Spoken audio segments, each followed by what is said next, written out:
சிவப்பு நாடா வலையொலி நேயர்கள் அனைவருக்கும் வணக்கம். நான் உங்கள் சிவ சந்தோஷ்குமார். நான் உங்கள் நவீன் ராஜ்குமார். இன்றைக்கி நம்ம எலெக்ஷன் பரபரப்பாக போயிட்டுருக்கு. ஸ்டார்ட் ஆகிடுச்சு சீசனு. இந்த சீசனை பற்றி நம்ம பேச போகிறோம். நம்ம கரண்ட்டு சிஎம் வந்து பல வாக்குறுதிகள் கொடுத்துருக்காரு. என்னவோ பழசெல்லாம் நிறைவேற்றுற மாதிரி புதுசாக நிறைய கொடுத்துருக்காங்க. அதை பற்றி டிஸ்கஸ் பண்ணுவோம். என்னோடய கேள்விக்கு பதில் என்ன வேணும்னா, 2021 நம்ம எம்எல்ஏவோட இந்த டைமில் 30 வயசுக்குள்ளே இருக்கிற பசங்களுக்கு எஜுகேஷன் லோனு தள்ளுபடின்னு சொன்னார். ஆமாம், சொல்லியாச்சு. இப்போ எம்பி எலெக்ஷன் வந்துருச்சு. ஆமாம், இப்போயும் வந்து வயசு மட்டும் சொல்ல, ஆனால் இன்னும் தள்ளுபடி பண்ணுவோன்றாரு. ஆமாம். அப்போ சொன்னது யாருக்கெல்லாம் ஞாபகம் இருக்கும்? ஞாபகம் இருக்கிறதுனால தான் எடுத்து சொல்கிறோம். யாருக்கும் ஞாபகம் இருக்காது. அப்போ சொன்னதை திரும்ப மறுபடியும் சொல்லுவோம். சொன்னாக்கா அவங்க கேட்டுப்பாங்க, மறுபடியும் பண்ணுவாங்க, நம்புவாங்கன்ற ஒரு நம்பிக்கையில் அவங்க இருக்கிறாங்க. அதை மக்கள் தான் முடிவு பண்ணணும். ஏற்கனவே கொடுத்த வாக்குறுதியை திரும்பவும் கொடுக்குறாங்க. ஏற்கனவே கொடுத்தப்ப பண்ணியிருந்துருக்கணும். அதை பண்ணாதனால தான் திரும்ப மறுபடியும் அதையே கொடுக்குறாங்க. அது மக்களுக்கு வந்து நம்மள மாதிரி ஆளுங்க தான் எடுத்து சொல்லணும். மக்களும் தெரிஞ்சுக்கணும் இதெல்லாம். ஆமாம். ஆனால் இப்போ இந்த 3 வருஷம் கேப்பில் இப்போ ஒரு ஆக்ஷன் கூட அவர் எடுக்கலையா? எனக்கு 30 வயசுக்குள்ளே இருக்கிற பசங்களுக்கு எஜுகேஷன் லோன் வந்து இது பண்ணுறேன்னு சொன்னார். சொல்லி இப்போ எம்பி எலெக்ஷன் வந்துருச்சு. இப்பயும் அதே வாக்குறுதி தான் கொடுக்குறாரு. இந்த கேப்பில் ஏதாவது பண்ணாரா? இல்லையே, கேன்சல் ஆகலையே. இதை பற்றி இந்த டாப்பிக்கே வரலையே, ஸ்டெப்பும் எடுக்கல, எந்த ஒரு இதுவும் இல்லை. அதனால தான் திரும்ப அதே வாக்குறுதி கொடுக்குறாங்க. 2021 இந்த வாக்குறுதி நிறைவேற்றி இருந்தேன்னா நீ எதுக்கு மறுபடியும் வந்து 2024 தேர்தலில் எம்பி தேர்தலில் எதுக்கு நீ அந்த வாக்குறுதியை கொடுக்க போகிற? அதான் ஆல்ரெடி நிறைவேற்றியாச்சுனாக்கா விட்டுட்டுருப்பியே. நிறைவேற்றாதனால தானே திரும்ப வந்து அதே வாக்குறுதியை கொடுக்குறங்க. அப்போ மக்களுக்கு மறதி இருக்குன்றது அதை இவங்க வந்து அந்த ஒரு வாய்ப்பாக பயன்படுத்திக்கிறாங்க. நம்ம அப்போ சொன்னதை யாரும் ஞாபகம் வச்சுக்க மாட்டாங்க. அதான் திரும்ப அதையே சொல்லுவோம்.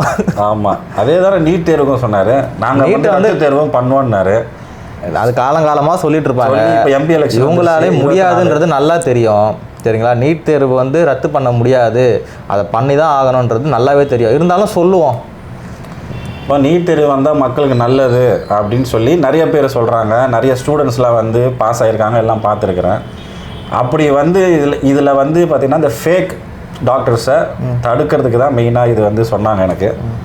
ஸோ இதில் வந்து ஏன் அப்போ இதை இம்ப்ளிமெண்ட் பண்ணி நல்லது தானே? ஒரு ப்ராப்பரான டாக்டர் வந்தால் மக்களுக்கு நல்ல மருத்துவம் கிடைக்கும், நல்ல சிகிச்சை கிடைக்கும், ஒரு நல்ல ஒரு ரிலேஷன்ஷிப் டாக்டர்கிட்ட இருக்கும்ல. ஸோ இதை விட்டுட்டு இந்த மாதிரி ஈஸியாக ஸ்கோர் பண்ணி மார்க் எடுத்துகிட்டு இந்த ஜெனட்டிக் இந்த ஏமாத்திர மருந்து, இந்த எக்ஸ்பீரி மருந்து, இஷ்டத்துக்கு எதையாவது கொடுத்து மருந்து மக்களை வந்து இது பண்ணுறானுங்க. ஸோ ப்ராப்பராக வர டாக்டரு அதை அக்செப்ட் பண்ண மாட்டாங்களே. ஸோ அதுக்காக நீட் முக்கியம் தானே. நீட் தேர்வு எழுதி மருத்துவத்துக்குள்ளே வர மாணவர்கள் திறமையினால் மட்டும்தான் வருவாங்களே தவிர பணபலத்தை பயன்படுத்தி வர முடியாது. சரி சரி. அதுக்கு அடுத்தது பணம் கொடுத்து மருத்துவர் ஆகிறவன் பணம் தான் சம்பாதிக்க பார்ப்பான். கரெக்டாக? அப்போ அவன் வந்து இப்போ எக்ஸ்பைரி ஆன மருந்தை எப்படி மக்களை ஏமாற்றி அவங்ககிட்ட இருக்கிற பணத்தை பிடுங்கலான்னு தான் பார்ப்பானே தவிர அவன் வந்து நல்லது பண்ணுவான்றது எந்த விதத்துலையும் அது ஊறுதும் கிடையாது. அப்போ நீட் தேர்வு யாருக்கு லாபம்? ஹாஸ்பிட்டல் நடத்துகிறவங்களுக்கு லாபம், கல்வி தந்தைகளால் இருக்கிறவங்களுக்கு லாபம். அதுக்காக இவங்க போராடிட்டு இருக்காங்க. இவங்க மக்களுக்காக போராடல, கல்வி தந்தைகளுக்காக போராடிட்டு இருக்காங்க. நீட் தேர்வை ரத்து பண்ணுறோன்னு சொல்லிட்டு அதுக்கு அவங்களும் ஃபண்டு பண்ணாலும் என்னவோ தெரியல, அது நம்ம சொல்ல முடியாது. பார்ப்போம். ஆமாம், சரி. அப்போ அடுத்தன்னா இப்போ இது ரெண்டுமே இன்னும் நிறைவேற்றல. அடுத்த 3வது கோரிக்கை 100 ரூபா கேஸுக்கு குறைக்கிறேன்னு சொன்னார். ஆமாம். எப்போ 21 அதே 21 இப்போ வந்து பிஜேபியில் குறைச்சிட்டு வச்சுருக்காங்க. அதை 24 இதே வாக்குறுதி இப்போ திருப்பி கொடுப்பாரா? அதை தான் கொடுத்துருக்காங்க. 500 ரூபா குறைப்பாங்களாமே. இப்போ 500 ரூபா குறைச்சிடுறாரு. 500 ரூபான்றது எப்படின்னா எப்படியும் ஜெயிக்க போகிறது இல்லை போல் அவங்களுக்கு தெரிஞ்சு போச்சு. சொல்லுவோம், சும்மா சொல்லி விடுவோம், 500 ரூபா குறைப்போன்னு சொல்லுவோம். குறைக்க முடியாது. கேட்டால் ஆட்சி அமையல சொல்லிடுவாங்க, ஏதாச்சும் ஒன்று பண்ணுவாங்க. அது மட்டுமா? பெட்ரோல் விலை 75 ரூபா, வாக்குறுதி டீசல் விலை 65 ரூபா வரைக்கும் வருமா? இது எப்படி அந்த மாதிரி வாக்குறுதி கொடுக்குறாரு? போன இதில் வந்து ஒன்றும் அந்த மாதிரி கொடுத்தாரான்னு தெரியல எனக்கு. இப்போ கொடுத்துருக்காரு. இப்போ வந்து அட்லீஸ்ட் இப்போ நீங்கள் அந்த 3 வருஷத்தில் ஏதாவது கம்மி பண்ணாரா? 2 ரூபா 3 ரூபா ஏதாவது கம்மி பண்ணாரா? இவங்க தான் சொல்லி போன எலெக்ஷனில் 4 ரூபா வந்து டீசலுக்கும் 5 ரூபா வந்து பெட்ரோலுக்கும் வந்து கம்மி பண்ணுறேன்னு சொல்லிட்டு சொல்லியிருந்தாங்க. 2021 எலெக்ஷனில் இது வரைக்கும் 1 ரூபா கூட கம்மி பண்ணல. ஃபர்ஸ்ட் கொடுத்த வாக்குறுதியை நிறைவேற்றிட்டு நீ அடிஷனலா இன்னொரு வாக்குறுதி கொடுத்தனா அதுல ஒரு நியாயம் இருக்கு. 4 ரூபா கம்மி பண்ண முடியல, ஆனா இப்போ வந்து 75 ரூபாய்க்கு கொண்டு வந்து 25 ரூபா கம்மி பண்ணுவான்றாரு. ஏன்னா சாத்தியமில்லாத ஒரு வாக்குறுதிகள். அப்போ பார்த்தோன்னா அவங்க ஆட்சியில் தானே இருக்கு. இப்போ நாங்கள் உங்கள் கண்ணு முன்னாடி இப்போ பண்ணுறோம். இப்போ பிஜேபி சென்ட்ரல் கவர்மெண்ட் 2 ரூபா குறைச்சிருக்காங்க பெட்ரோலில், எல்லாம் குறைச்சிருக்காங்க. ஸோ அதை மாதிரி நான் இப்போ உங்களுக்காக ஸ்டேட்டில் பண்ணுறோன்ட்டு பண்ணி நாங்கள் இப்போ பண்ணியிருக்கோங்க, எம்பி எலெக்ஷன் முடிஞ்சோடனே அவங்களுக்கு பண்ணுவாங்க அப்படின்னு ஒரு கொடுத்தா கொஞ்சம் நல்லா இருக்குமே. நான் பண்ணாமே நான் பண்ணுவேன்னா எப்போ பண்ணுவேன்னா நடுவில் என்ன சொன்னானுங்க அவனை ஆளுங்க, சார் எப்போ சார் நீங்கள் நீ ரத்து பண்ணி இந்த எஜுகேஷனில் எப்போ பண்ணீங்கன்னா டைம் சொன்னேன்னா அப்படின்னு சொல்லிட்டானுங்க. அதுதான் இது. அப்போ இந்த வாக்குறுதி மக்கள் கேட்கணும்ல, இதுக்கு என்ன டைம் அப்போ கேட்கணும். இந்த ஒரு வாக்குறுதிக்கும் அவங்களோட மேனிஃபெஸ்டோலயே வந்து இதை இந்த டைமில் முடிப்பேன், இதை இந்த டைமில் முடிப்பேன்னு கேட்டு வாங்கணும் போல இருக்கு.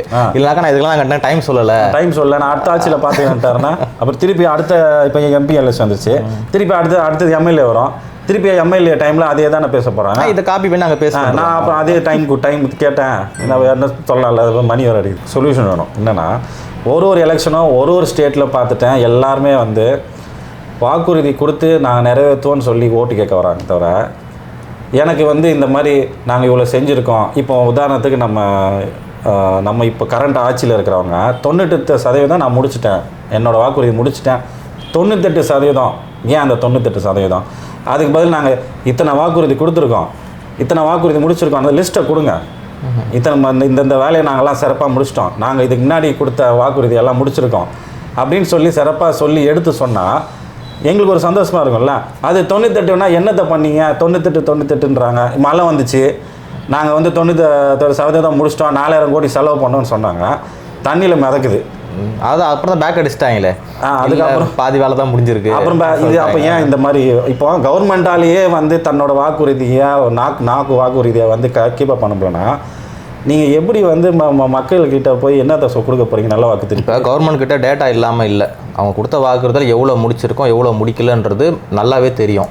98% ஒரு நம்பர் மக்கள்கிட்ட சொல்கிறாங்க, மக்கள் பார்க்குறோம், யாருமே வந்து அதை கிராஸ் செக் பண்ணி பார்க்க போகிறதில்ல. என்ன வாக்குறுதி கொடுத்தாங்க, எவ்வளோ முடிச்சாங்க, இதை இவ்வளோ பேசணும் சொல்லிட்டு அந்த மேத் யாரும் ஒர்க் அவுட் பண்ண போகிறதில்ல. இன்கேஸ் அவங்க கவர்மெண்ட் சைட்லேருந்து இவ்வளோ வாக்குறுதிகள் கொடுத்துருக்கோம், இதெல்லாம் நான் முடிச்சிருக்கேன்னு சொல்லிட்டு ஸ்டெப் பை ஸ்டெப் அவங்க போட ஆரம்பித்தாங்கன்னா மக்களுக்கு தெரிய ஆரம்பிச்சு இவங்களே நான் என் அப்பா புதுக்குள்ள இல்லை, நான் இதை பண்ணலன்றது சொல்லுவாங்க ஓப்பனாக. அதெல்லாம் அதை சொல்ல மாட்டாங்க. அப்ராக்சிமேட்டாக ஒரு நம்பர் இதுதான், அதில் இதை பண்ணாத அப்புறம் சாதனைகளை வந்து எடுத்து சொல்லி ஓட்டு வாங்கலாம். ஆனால் இது இங்கே பண்ணுற அளவுக்கு இங்கே சாதனையான ஒரு அரசியல் நடந்துருக்கணும். அதுக்கு சாதனைகள் நீ செஞ்சுட்டு தான் சாதனையான அரசியல் நீ எடுத்து சொல்லி ஓட்டு வாங்குவேன். அப்புறம் இதை பண்ணுறேன்னு சொல்லிட்டு தான் சொல்ல முடியுமே தவிர ஃபியூச்சரிஸ்டிக்காக தான் பேசணும். அதை பண்ணிவிட்டு இதை பண்ண சொல்லிட்டு பில்டப் தான் கொடுத்துட்ருக்குமே தவிர நான் பண்ணதை உனக்கு ரியல் ஃபோர்ஸை ஒன்றும் உன்னால் காட்ட முடியாது, காட்டுறதுக்கு எதுவும் இல்லை. இதுதான் இங்கே இருக்கிற ஒரு அப்போ அடிப்படையான ஒரு விஷயம். ஓகே, நான் வந்து இப்போ இதெல்லாம் முடித்தேன், இதெல்லாம் பண்ணேன்னு சொன்னால் மக்கள் வந்து அதை கேள்வி கேட்பான்றதுக்காக நாங்கள் 98% ஒரு நம்பரை சொல்லிட்டாக்கா இவ்வளோ முடிச்சிட்டாங்க போல இருக்கு. நீ இங்கே இருக்கிறனாக்கா உனக்கு சுற்றி இருக்கிறதா உனக்கு தெரியும், எங்கெங்கே என்ன பண்ணாங்கன்னு சொல்லிட்டு உனக்கு என்ன தெரியும்? ஆமாம், அடுத்து நம்ம போட்டு செக் பண்ணி பார்க்கணும். இதை உட்காந்துட்டு யார் ஒர்க் அவுட் பண்ணுறதோ மக்களுக்கு வந்து அந்த அளவுக்குலாம் டைம் கிடையாது. அவன் வேலையை பார்க்குறதுக்கு எல்லாருக்கும் சரியாக இருக்குது. இப்போது அதை பண்ணுறேன் இதை பண்ணுறேன்னு சொல்லிட்டு நீங்கள் வாக்குறுதிகள் கொடுத்துட்டு ஓட்டு கேட்குறீங்க. நீங்கள் செய்த சாதனைகளை வச்சு ஓட்டு கேளுங்களேன்னு சொல்லிட்டு சொல்கிறேன். செய்த சாதனைகள் இங்கே என்ன இருக்குது? 2010 பட்டியல் போகிறதுக்கு ஒன்றும் இல்லையே. இப்போ 2019 38 பேர் போனாங்க டிஎம்கேலேருந்து, ஒரே ஒரு ஏடிஎம்கே தான் வேட்பாளர் ஜெயிச்சார் எம்பி எலெக்ஷனில். அது 38 பேர் போயிட்டு என்ன பண்ணாங்க, என்னென்னலாம் பண்ணியிருக்காங்க, ஒரு லிஸ்ட்டு உனக்கு கொடுக்க முடியுமா? பண்ணுறதுக்கு ஒன்றுமே இல்லையே. பண்ண சாதனைகளை சொல்லி வாக்கு கேட்குறதுக்கு பண்ணியிருக்கணும்ல. இப்போ ஏற்கனவே 2021 கொடுத்த எம்எல்ஏ எலெக்ஷனில் கொடுத்த வாக்குறுதிகளே திரும்ப காப்பி பண்ணி இங்கே பேஸ் பண்ணுறங்க. எம்பி எலெக்ஷனில் ஜெயிச்சு 38 பேர் போயிருக்காங்க, அவங்களும் ஒன்றும் பண்ணலை, பண்ணதை சொல்கிறதுக்கும் ஒன்றும் இல்லை. அப்போ எதை சொல்லி வாக்கு கேட்புங்க? புதுசாக மறுபடியும் ஏதாச்சும் சொல்கிறோம், இல்லை இப்போ ஏற்கனவே சொன்னதையே திரும்ப சொல்கிறோம்.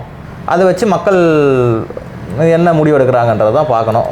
முட்டாள்தனமான ஒரு செயல் தான் இந்த மாதிரியான வாக்குறுதிகள் கொடுத்து கேட்குறது. செஞ்சதை சொல்லி நீங்கள் சொன்னது கரெக்டு தான், செஞ்சதை சொல்லி நான் பண்ண சாதனைகள் இவ்வளோ பண்ணியிருக்கேன், இதுக்கப்புறமும் நான் பண்ணுவேன், நீங்கள் எனக்கு வாக்கு கொடுங்க, அதை கேட்குறதுல ஒரு பாயிண்ட் இருக்குது. இது முன்னாடியே நான் எதுவும் பண்ணல, என்ன பண்ணுறேன்னு சொன்னதே திரும்ப இப்போயாவது பண்ணிடுறேன்னு சொல்லிட்டு நீ கேட்குற. இப்போ எதை நம்பி நான் உங்களுக்கு ஓட்டு போடுறது? இதை மக்கள் முடிவு பண்ணணும்.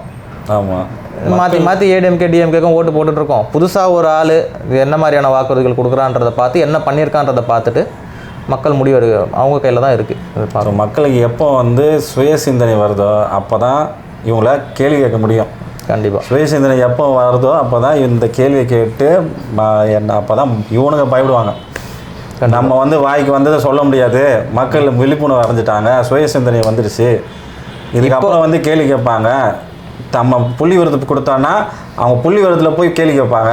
ஸோ இது முக்கியம். இப்போ மக்கள் தெளிவடைஞ்சிட்டு தான் வராங்க. இப்போ சோஷியல் மீடியாஸ் வந்து நிறைய பேர் வந்து மறந்துட்டு இருந்தாங்க முன்னாடி. இப்போ வந்து அவேர்னஸ் அதிகமாக க்ரியேட் ஆகிருக்கு.